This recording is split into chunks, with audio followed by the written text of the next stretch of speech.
Today's guest is Jennifer Lacy. She's the lean practice leader at Robins Morton. So Jen, thank you for coming on the show. Thank you for inviting me. I'm excited. Yeah.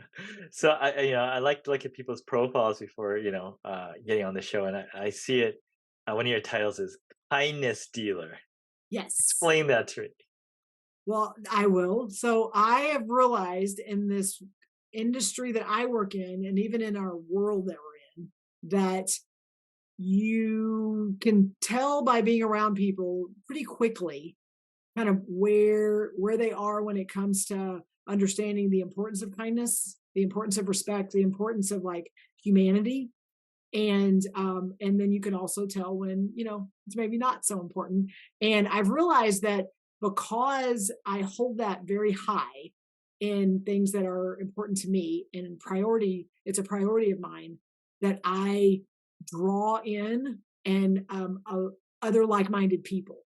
And so I call it a kindness dealer because when you think about a dealer, it's like they're providing something that other people need.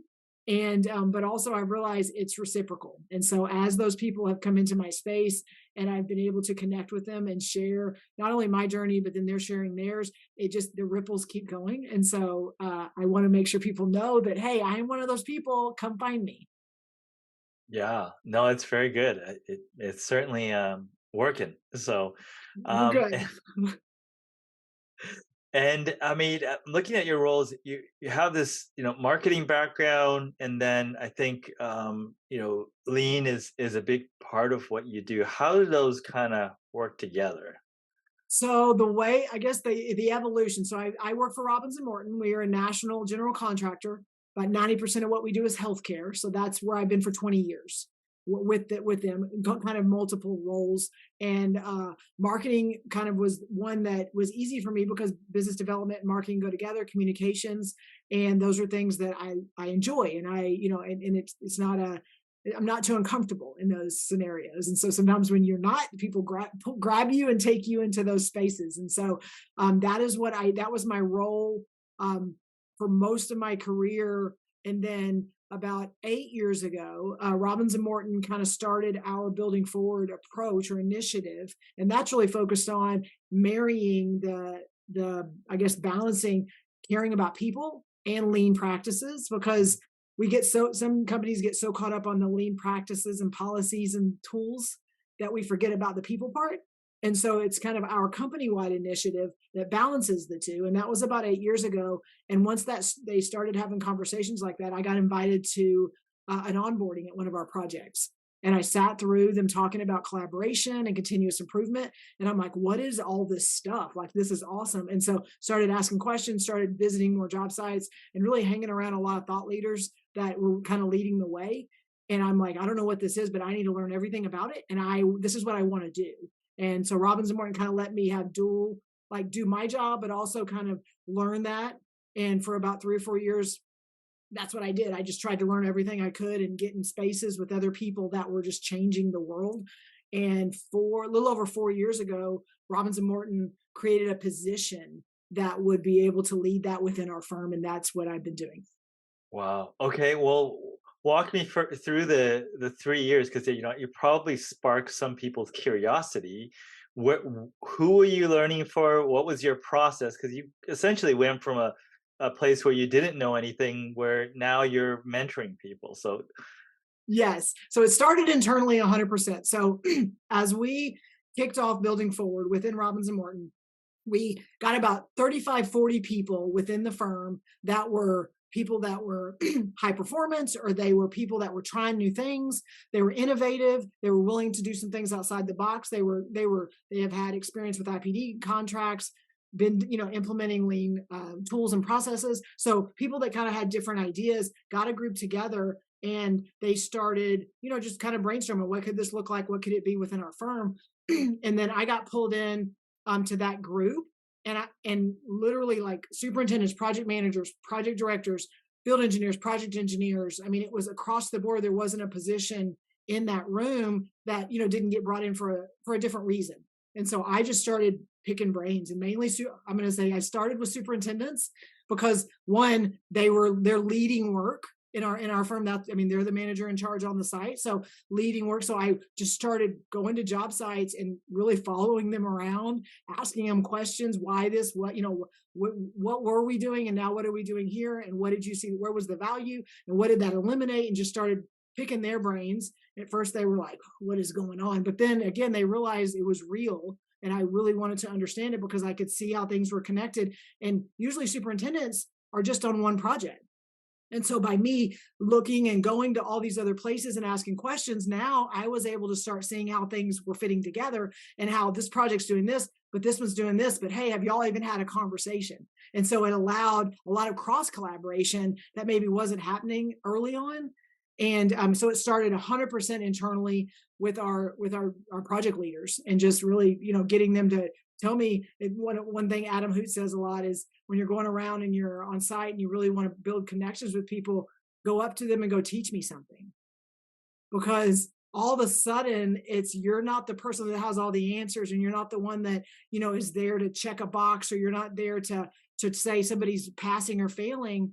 But when you walk up and to someone that's putting work in place, or somebody that's doing something, and you go, hey, teach me something, it's like it takes that armor down and it takes the walls down. And I literally just lived in that space for 3 years and just absorbed it, asked questions, gave ideas. Hey, I hear this, but what about this? And again, it got me in the right frame of mind that our leaders thought, hey, we need this full time. So, so that Now, was internally. So I want to answer, because you said, where did I go? So internally, that's where it started. And then through being in a space here, I mean, I'm in Texas. There's a lot of amazing lean mentors and leaders in Texas already. I already had relationships with Keon Zandy, Joe Donnarummo. They wrote the Lean Builder. Cross paths with Jesse, with LCI Congress.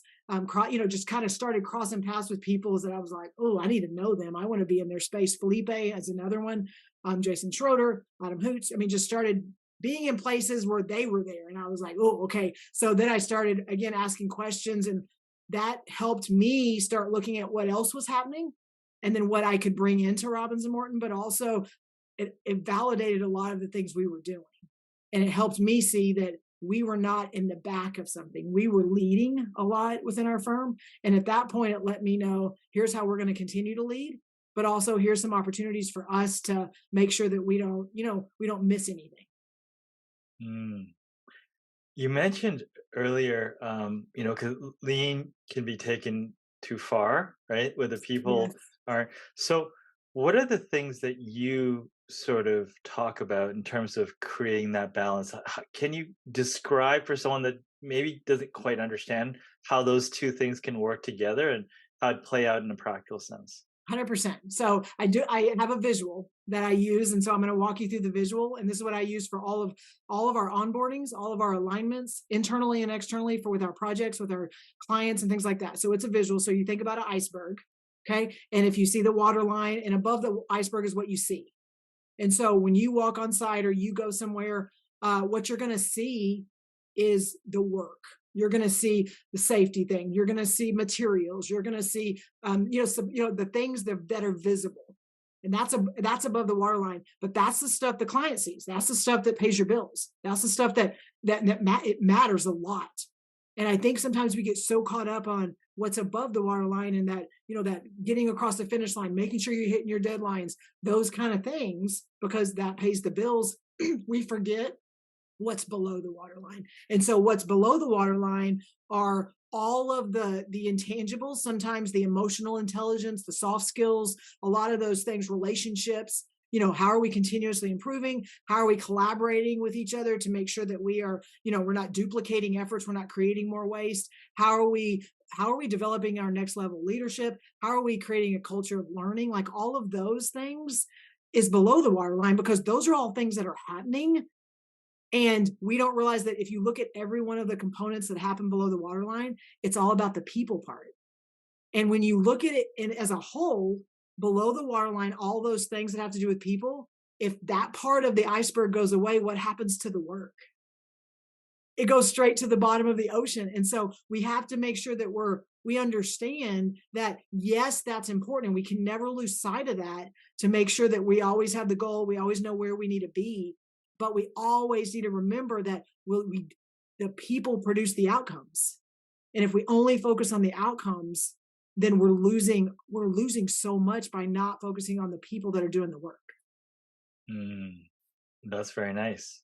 Now, how does this podcast fit into all this? Oh my gosh. So I thought about this because and it was literally, it was a conversation I had with my daughter a couple weeks ago. So that I talk about a lot, like an entrepreneurial spirit or an entrepreneurial mindset. Like I use that terminology at work because, and I was thinking about this, when you are going out and trying to do something for the first time.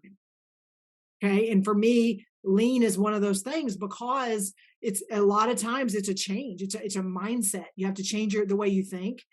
And when you go and do something for the first time in an environment, in an industry that has been, traditionally it's set in its ways, you're going to run into resistance.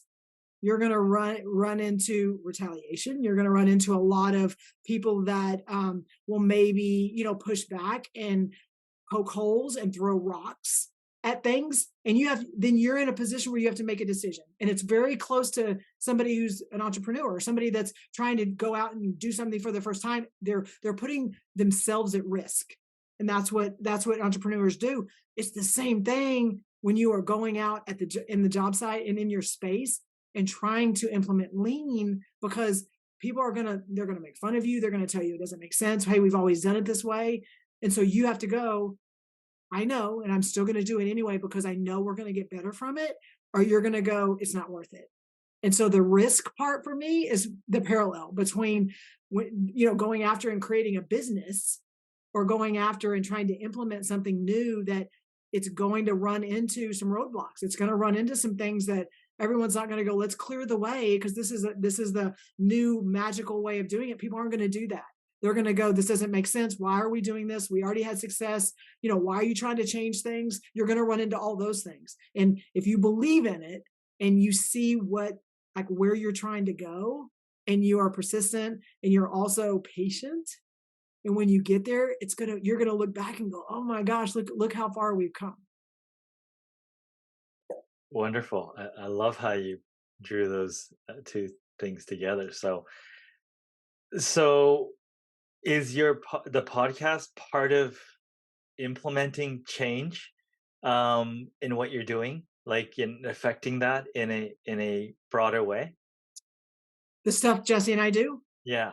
Oh yeah, like the No BS with Jen and Jess. Well, Yeah. that started with both of us being pretty comfortable having uncomfortable conversations. So we don't shy away from those things. We kind of jump into those conversations. One, because most people are not comfortable. And if you can put somebody in that space that can help facilitate and kind of can pull back the armor and get a little vulnerable first, then it helps break down some of the silos and the barriers that people come in with.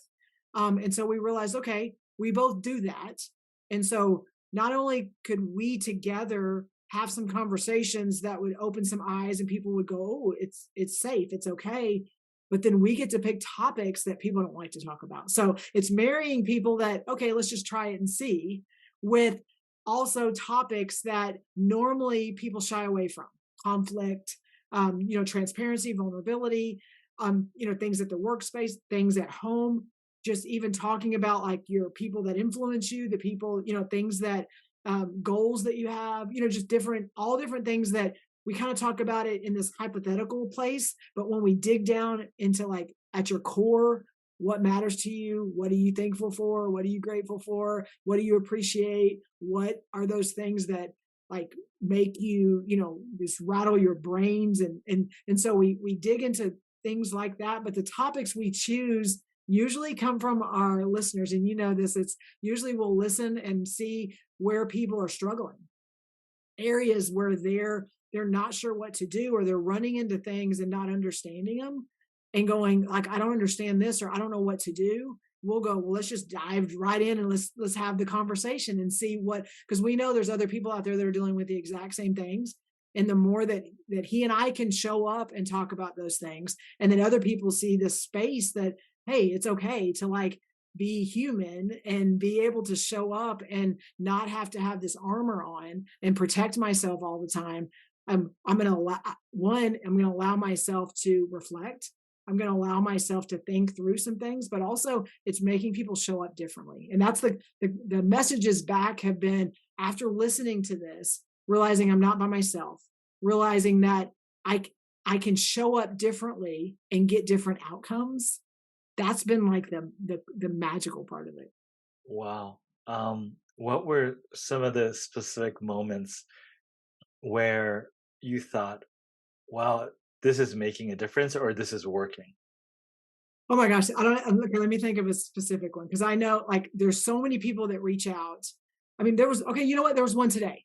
There was one today, and that's easy because I can. And so this morning, got flying back, and I was checking LinkedIn, and Tammy McConaughey, she's one that I've connected with a long time ago, and she shows. I mean, she kind of follows our stuff on LinkedIn, and I say this all the time, like we have no idea the ripples of impact we are creating every time we make a decision.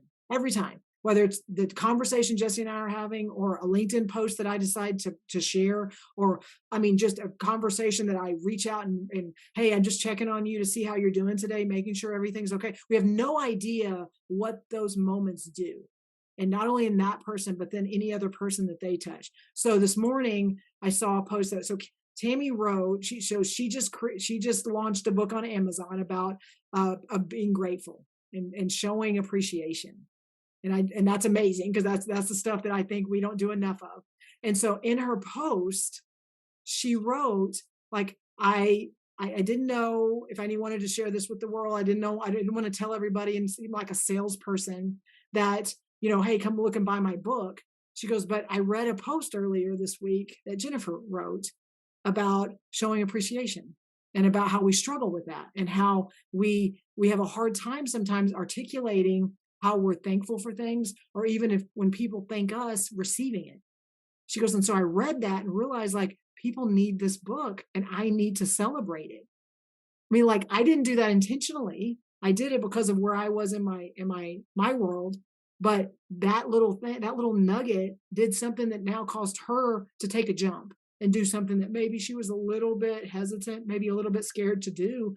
And but it gave her it empowered her a little bit. And it's like little stories like that that I'm telling you, they keep happening, and it's you get these little stories, and every time, even though they're happening so often, I'll get on the phone with Jesse, and I'm like, Jesse, like what is like? I mean, all every time, like it's never a point where I'm like, oh, I knew that was going to happen. Like it never happens that way. It's always like, can you believe this? Oh my gosh, this. And so that's the cool thing about it. But those people then do those things, and then they're impacting other people. And then you'll start hearing stories about, hey, it was yesterday we did an event at Western Carolina, and there were college kids in the room, and we were talking about we were really trying to help them be prepared to come into the industry, the construction industry. And we were talking about different ways you can show up and different ways you can engage with people, and remember that they're human and that everybody you engage with has something to give and offer. And people just want to matter. And so we were talking about different things, and Adam said in that room, like, just walk up to someone and tell them to teach you something. And then I saw this morning a message that Adam received from one of those kids that he showed up at the job site this morning and did that. And it was so cool to see the response he got. Like that was yesterday. Wow, that's amazing. So just that, I mean, it's just a little, it's that stuff all the time. And that's just the ones that share it. Like Yeah. Jesse's problem is Jesse's like, he wants to know, we talk about this. He's like, I just want to know all the things that are impacted. And we're never going to know those lives and those people that are taking a nugget and maybe having a tough conversation or being able to reflect and go, ooh, I need to like reassess, my decisions, or this is, like there, you never know those things just based on listening to us, but also really the conversations with everyone else that show up, and they really love on each other. They support each other, they encourage each other, and just creating a space for that, because we just don't have enough of those spaces. That's we don't like in our industry, in our world, we don't have enough spaces to where we're in a place where people encourage you, they elevate you, they recognize you, they shine a light on you because they genuinely care. And so that is literally at the foundation what we're trying to do. Wonderful. How do you see this progressing and developing? I have no idea. And so I'm going to use Jesse's words and go, we have no plan because every time we think we have like everything that happened in 2022, like, 90% of it was no plan in January. Like it was every time. I think our plan is that we are completely open and allow ourselves to know that something will come up and surface and we can't discount it. We also need to like not jump at every little thing because it will be all over the place. So it's like as things surface and conversations happen, like, okay, let's look at this. Does that feed our mission? Does that feed our purpose of impacting one person and helping their lives be better or helping them be able to show up differently? If it does, then maybe it's something we should consider. Nice. Sounds like a philosophy that provides some guidance. Yes. Does Wonderful. not direct, it just provides guidance. I like that. Yes. Yeah. Is there anything that I did not ask you that you want to share? Oh my gosh. Usually I just show up and I just answer questions. Free swing. Let me think. I mean, I don't I just most of my conversations lately have been again people trying to figure out where their space is and what they're supposed to be doing. And okay, I don't know if this is what I'm supposed to do or this is where I need to be. And so those are conversations that I'm having with a lot of people and they're struggling because it's like I don't know if this is right or I don't know if this is my right firm or this is the right place I'm supposed to be. And so I guess my biggest thing to take away is it doesn't have to be the loudest voices to make the most impact. Mm. And in construction, it's easy because it's like you're gonna have somebody yelling and screaming, and they're gonna be loud, and you're gonna do what they say. And I would say take it back even from there is you can still impact things and not be not have to be the loudest voice by a conversation, by building a relationship here, but also if you don't voice yourself, if you don't take the time to ask the questions and you just sit there and go, well, they should know. They should know that that bothered me, or they should know that I have a doctor's appointment. And I don't know why they would make me like, again, it's easy to get in that self-talk and go, that's not my fault. That's not my fault. And there's times where I understand that there's things that are outside of our control, but a lot of times, a lot of things are in our control, but we don't take the control. And so being able to have the tough conversation or ask for the time or say, hey, I'm going to be late because of this. It's like, oh, I don't want it to make it look bad on me. But if you don't ever have the conversation, we can't expect someone else to just know something. So that's what I got. Makes a lot of sense. I love your enthusiasm. I'm a huge fan and supporter of what you and Jesse and Adam and the rest of the team do. So thank you for taking the time. I know you're busy today. Well, I appreciate it. One, just letting me come on and talk with you because these are the best ones where we can just have a conversation.